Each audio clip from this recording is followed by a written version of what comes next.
This is the 6 Sports Desk. Days like these are full of hope and excitement, especially for Detroit Red Wings fans who have severely suffered by seeing their team not make it to the playoffs since 2016 while watching a rivalry team in the Colorado Avalanche win the Stanley Cup this past weekend. So the introduction of Derek Lalonde as the newest head coach injects some excitement into the engine that is Hockeytown. In a press conference this morning, Lalonde was joined by Red Wings CEO Chris Ilitch and General Manager Steve Yzerman to introduce the 28th head coach in franchise history. Lalonde has spent the past 4 seasons as an assistant coach for the Tampa Bay Lightning. He was brought in to help the Lightning get over the hump and won 2 Stanley Cups in the process. And today, he shared how similar things were when he first got to Tampa to how the Red Wings look right now. We need to improve our team defense. We need to improve the risk in our game. We need to improve what was important for us, those important habits of winning. And I think every team looks to do that. So, yes, obviously Tampa was in a different spot than we are here. We were in a win-now, championship caliber type team.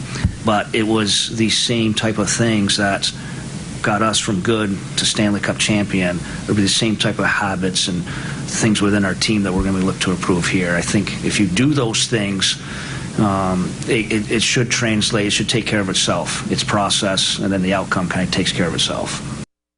Well, back up here in mid-Michigan, the Michigan Amateur Championship came to a close this afternoon, and MSU golfer August Meekhof was looking to win the championship for the first time, but he would have to go through a tough and talented Nick Kruger in the semifinals. Now, Meekhof struggled through the front 9, going down 2 holes to Kruger, but he won 10 and then lost 11 and 12, and then responded by winning holes 13 and 14, setting him up to being down only 1 hole on 17. This putt on 17 coming to a stop just about a foot from the hole.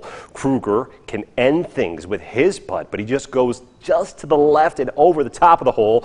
So we go to 18, where Kruger said, let's go down the hill and over to Grandma's house, beautifully sending this shot just a couple of inches from the cup. So now the pressure is on for Meekhof on his 3rd shot, wedging it out onto the fringe of the green and then deciding to concede the final hole. So Kruger advances to the final round, winning 1 up over Meekhof. And after the loss, Meekhof reflected on his semifinal performance. Felt good. He was making a lot of putts. I just kind of stayed patient out there, trying to make a couple birdies coming in down the stretch. But he played better. He made more putts, and hats off to him for a great week so far. And as for what happened in the championship round, Kruger was able to tie things up with Patrick Deerdorf on the very last hole to be tied at 5 holes each through 18, but then was able to win the 19th hole to be this year's winner of the Michigan Amateur Championship.